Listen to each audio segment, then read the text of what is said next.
നാട്ടിൽ ചക്കയുടെ സീസൺ ആയതോടുകൂടി വീട്ടിലേക്ക് വിളിക്കുമ്പോൾ ഉമ്മച്ചി എപ്പോഴും ചക്കപ്പുഴുക്ക്, ചക്കയുടെ ചക്കത്തോരൻ ഇതൊക്കെയാണ് പറയണത്. അങ്ങനെ കൊതി തോന്നി ഞാനും ഒരു പാക്കറ്റ് ചക്ക മേടിച്ചു. ഉപ്പും മഞ്ഞപ്പൊടിയും വെള്ളവും ചേർത്ത് ചക്ക ആദ്യം വേവിച്ചെടുത്തു. പുഴുക്കിനുള്ള അരപ്പ് തയ്യാറാക്കാൻ കുറച്ച് തേങ്ങയിലേക്ക് ഇഞ്ചി, വെള്ളുള്ളി, പച്ചമുളക് എന്നിവ ചേർത്ത് നന്നായി അരച്ചെടുത്തു. ഇത് വെന്ത ചക്കയിലേക്ക് തട്ടി നല്ലതുപോലെ മിക്സ് ചെയ്തു.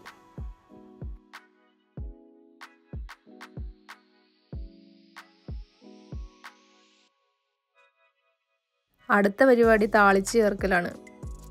ഒരു പാൻ വെച്ച് അതിൽ എണ്ണ ചൂടാകുമ്പോൾ കടുകും കറിവേപ്പിലയും വറ്റൽമുളകും ചേർത്ത് നന്നായി മൂത്ത ശേഷം ആ മിക്സ് ചെയ്ത ചക്കയിലേക്ക് ചേർത്ത് ഇളക്കി കഴിഞ്ഞാൽ ചക്കപ്പുഴുക്ക് റെഡി. പെട്ടെന്ന് തന്നെ ഒരു പ്ലേറ്റിലേക്ക് മാറ്റി കുറച്ച് ലിവർ ഫ്രൈയും ഉണ്ടായിരുന്നു. അതും കൂട്ടി കഴിച്ചു. ആഹാ, അടിപൊളി.